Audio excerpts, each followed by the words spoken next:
বলল ভাই দয়া করে বলি একটু আপনারা দাঁড়াইলে আমি উপকৃত হব।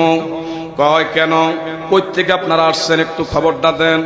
আপনি কি জানেন না নবীর নাতি হোসাইন রে কারবালা নামক ময়দানে আমরা আজকে হত্যা করে ইনার শির আমরা শেহজিদের কাছে নিয়ে যাচ্ছি। এই যে হোসাইনের শির মোবারক, সুবহানাল্লাহ কর আর ধরে কোন নাউজুবিল্লাহ। এই শির যখন দেখায় গির্জার পাদ্রী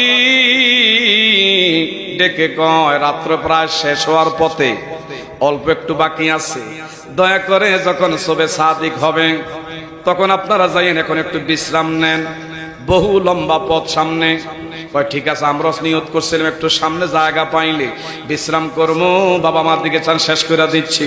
হঠাৎ কইরা ইমাম হুসাইনের শির মোবারকটা বলল এটা তো যেখানে সেখানে রাখা যাবে না, কারণ তোমরা পুরস্কারের লাইগা যাচ্ছ।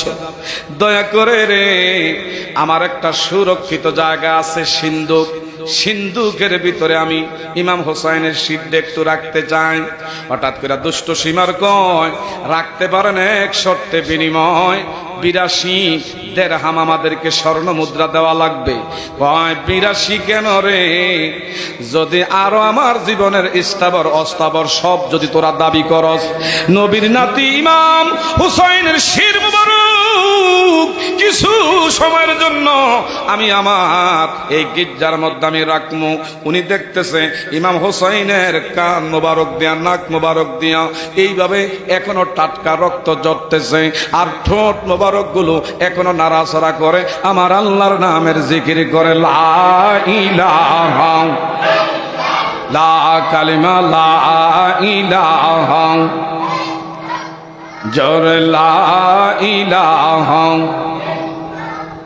আল্লাহ আদম জাতি বানাইয়া হেদায়তের লাগিয়া, যোগে যোগে নবী ওলি, যোগে যোগে নবী ওলি এসে বলতেন আল্লাহ লা ইলাহা, মারহাবা, লা ইলাহা লা ইলাহা ইল্লাল্লাহু মুহাম্মাদুর রাসূলুল্লাহ।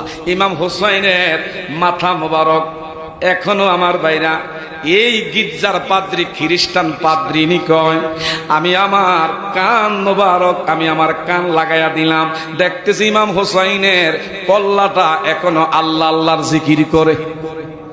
আর ধরে কন্যা সুবহানাল্লাহ। আমার ভাইরা উনি ওনার কাপড় দিয়া, দামি মকমলের কাপড় দিয়া ইমাম হুসাইনের রক্ত মুবারক গুলো মুছতেছে মুছতেছে মুছতেছে। ইমাম হুসাইনের ঠোঁট মুবারক থেকে আওয়াজ বের হয়ে গেছে, এ গির্জার পাদ্রী,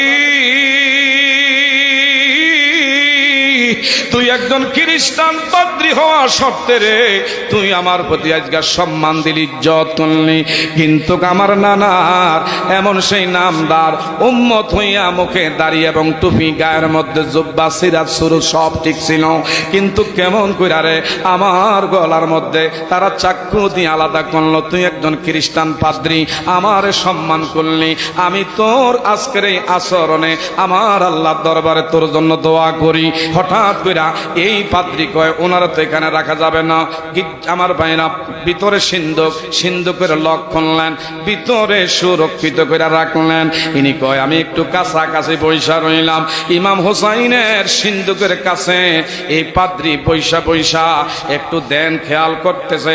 হঠাৎ করে উনি ঘুমের তন্দ্রা চলে আসছে। হাইরে বাহিরে দিয়া জানালা বন্ধ, দরজা বন্ধ, কোনো কিছু ঢুকার মতন রাস্তা নাই। হঠাৎ করে দেখতে পায় একটা পাখি। এই পাখিটা আমার ভাইরা সিন্ধুকের চতুর্দিকে আনাগোনা করে আর চোখের পানি ছেড়ে ছেড়ে গুনগুন করে কান্দে। পাদ্রী ডেকে কয় এর পাখি,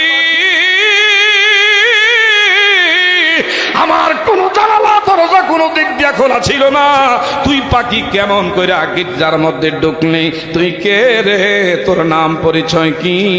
হঠাৎ কইরা এই গির্জার ভিতরে থেকে আওয়াজ দেয়, এরে পাদ্রী আমি কে রে? আমি হইলাম হুসাইনের বাবা, আমি হইলাম শেরে খোদা মর্তুজা। চিৎকার মেরে কন্যা মারহাবা। আমার সন্তান হুসাইন রে, আমার হুসাইনের শিরের প্রতি তুই যে সম্মান দিলি, শ্রদ্ধা জানাইলি, আমার হুসাইনের মাথার মধ্যে তুই যে আজকে সম্মান প্রদর্শন করলি, আমি আলী আর জান্নাতের ভিতরে থাকতে পারলাম না, তোরে আমি আসছি একটু সান্ত্বনা দেওয়ার জন্য। যা যা, এটার বিনিময় আমার আল্লাহ তোরে যেন জান্নাত দিয়া দেন। হঠাৎ করে আরেকটা পাখি কিছুক্ষণ পরে দেখতে পায়, এত সুন্দর সুশ্রী, এত সুন্দর পাখি জীবনে কোনোদিন পাদ্রি দেখে নাই। পাদ্রি গুনগুন করে কান্দে, পাখি চতুর্দিক দিয়া সিন্ধু করে চতুর্দিক দিয়া তোয়াব করে করে আর কান্দে। এই পাদ্রি কয়, এটা কেমন পাখি, পরিচয় কি একটু জানতে চাই। পাখির জবান আল্লাহ খুলে দিলেন, সুরলিত কণ্ঠে বলল, ও পাদ্রি, আমি হইলাম ইমাম হুসাইনের মা ফাতেমা। একটু জোরে জোরে বলেন না মারহাবা।